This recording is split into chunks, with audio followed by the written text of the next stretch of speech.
Hey there, ladies and gentlemen, and welcome back. I'm your host, PattSun, and today we're gonna be taking a look at r/surviving infidelity, where OP might actually be dating a psychopath. Let's begin. I need help to process this. My wife had an emotional and maybe physical affair for 8 to 12 months with a subordinate. My wife also co-wrote a book with the affair partner about me being killed. Oh my good lord.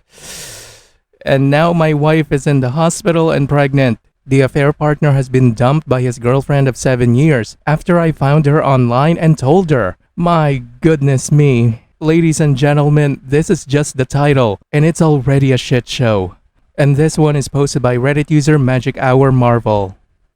Hey all, no clue how to process all of this, and I know it's a tome. Hang in there if you can. It's been 2 months since D-Day, and my wife and I opted to attempt to restore our marriage. Background is we have been married for over a decade and have a disabled 4-year-old child together. We have had ups and downs in our marriage, including a 4-month separation in 2016 that was caused by life becoming absolutely crazy for both of us from a career and school perspective. I was not the easiest husband to deal with early in our marriage, but worked on my issues and always agreed to counseling and participated thoughtfully and intently whenever we engaged with therapists. I held myself accountable for my actions and was held accountable by counselors, so I always worked whenever problems were presented. I discovered her infidelity in early March via a text message notification displaying on her phone from the affair partner saying "I love you back." The word "back" means my wife said she loved him, so imagine my evening as I was out with friends as I toiled with what that could possibly mean. I looked the guy up and realized it was one of her subordinates at work. When I got home early in the morning, I steeled myself to check her phone, and sure enough, it was ugly. Texted professions of love and of incredible feelings for one another. Each said they were fighting their feelings so very hard.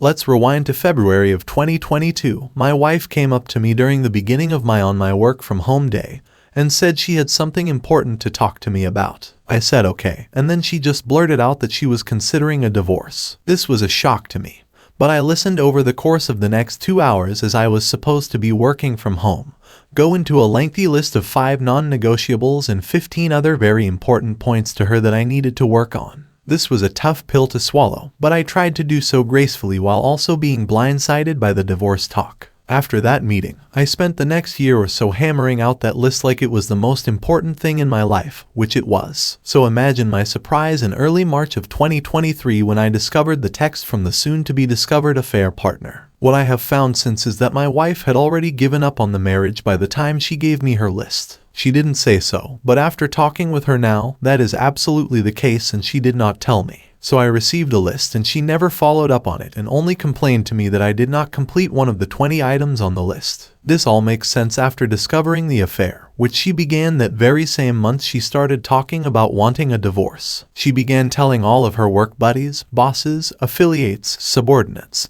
that she and I were doing poorly and that divorce was on the table. My therapist says that she was looking for allies for divorce at that point, and then she happened upon someone else who was not only an ally for divorce but an ally for an affair as well, her subordinate. It's important to note that my wife predominantly works from home due to COVID restrictions. She wasn't hanging out with this guy for 40 to 50 hours a week. They were constantly in contact via Zoom, but they didn't re-engage in person until July of 2022 when they had a lunch date. That was apparently where and when my wife began to realize she had feelings for the guy. He and she were already discussing and dissing their significant others for our various perceived maladies at that point, and each was asking questions about the other's relationship. They soon began to share intimate secrets with each other that neither of their real relationship partners knew. And when their company brought them back to the worksite for 1 day per week in August of 2022, they became inseparable according to my wife. They went out for breaks together, went to lunch together, walked to their cars together, and they got cubicles right next to one another. My wife officially left her job at the outset of February, allegedly because she wanted to concentrate on our family is what she told me. That is the very day that she told her subordinate that she loved him and that he reciprocated the advance. They spent the next 5 weeks intensely texting,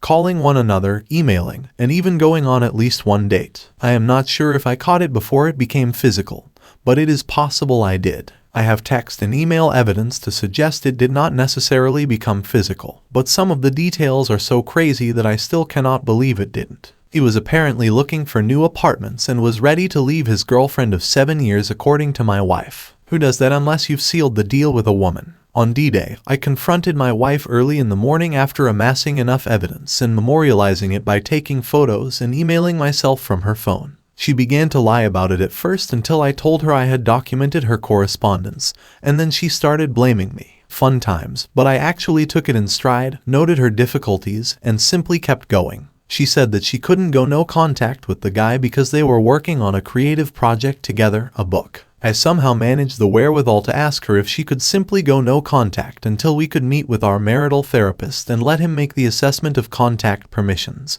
and she agreed. I also told her she had to end things with the guy the next day and gave her the opportunity to call him. I regret not being there in the room for the call, as I have come to learn how much extra nonsense was shared at that time. She apparently spent the next 2 weeks in the affair valley, trying to figure out how to have both her husband and affair partner at the same time. Then I discovered the contents of the book they were writing together. My wife was co-authoring a novel with this guy about a woman who was having a love affair with a younger man.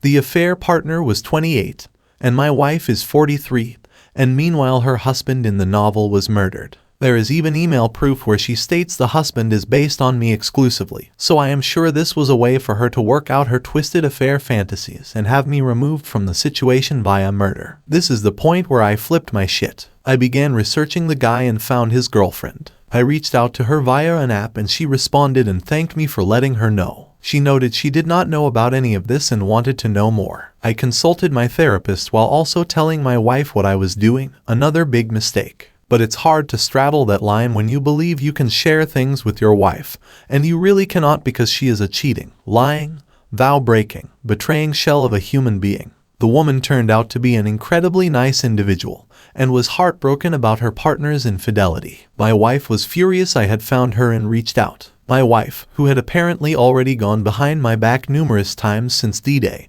and still remained in contact with the affair partner, now reached out to the affair partner over both my demands as well as our marital therapist's instructions. But the affair partner told her to never contact him again, which was great. My contact of the affair partner's girlfriend ended up severing the ties, at least for a little while. 5 weeks later, I found out from her that she broke up with him and now he is in the wind. My wife slowly opened up over the last 8 weeks. It seems most truths were trickled out, and typically only if I forced her hand, like telling her I was going to take her phone and get an expert to extract all deleted texts. She has admitted to falling in love with the guy and that the emotional affair spanned 8+ months, but she is begging me for reconciliation at this point. We have seemingly made a lot of progress over the past 2 months since D-Day, but it's still horrible for me emotionally and physically. I have physical manifestations of the PTSD of betrayal trauma, including hand tremors, anxiety attacks, depressive periods where I cannot focus on anything including simple tasks. One of the more difficult realizations has been that my wife's massively increased sex drive during February was due to her wanting to bang this guy but only having me,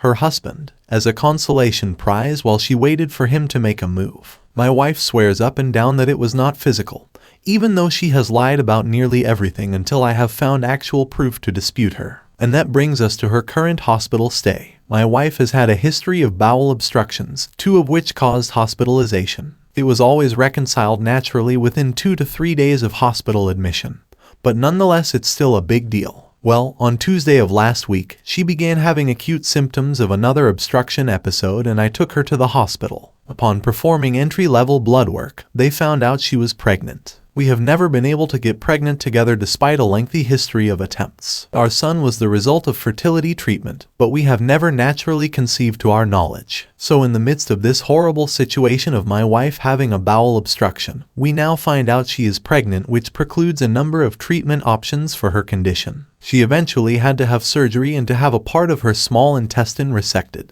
Meanwhile, my family and close friends who are all privy to the affair are asking me if the child is even mine. And I have no idea, but what I do know is that my wife and I are Christian and she has always opposed abortions. I let her know I was questioning who the father of the child was and now she is talking about wanting to terminate the child to everyone who will listen. It's crazy, and how am I supposed to feel about any of this? OP, the only thing crazy here is you damn donut. Are you really still wondering if it was a physical affair? Her response to you questioning paternity shows the exact answer. You are obviously not the father. You can ask for a pre-birth paternity test if you really want to confirm. But OP, she dreamed of being with her boy toy, who turned out to be a gold digger by the way, dumping her old ass after using her to co-write your death memoir. Why haven't you consulted a lawyer yet about the option of reporting them for murder conspiracy charge? Look here, dumbass, they better have a contract where it is stated that they have to write a novel with that script. If not, that is seriously so messed up and very, very suspicious. Use it to get full custody of your son. Why haven't you dumped her yet? Why are you even trying to reconcile? Why are you still here? Viewer support is the best way for me to remain independent and continue bringing you these daily videos, which will always be here on my channels for you to watch absolutely free. So please consider subscribing to me on Rumble and on YouTube. Both will be linked in the description box down below.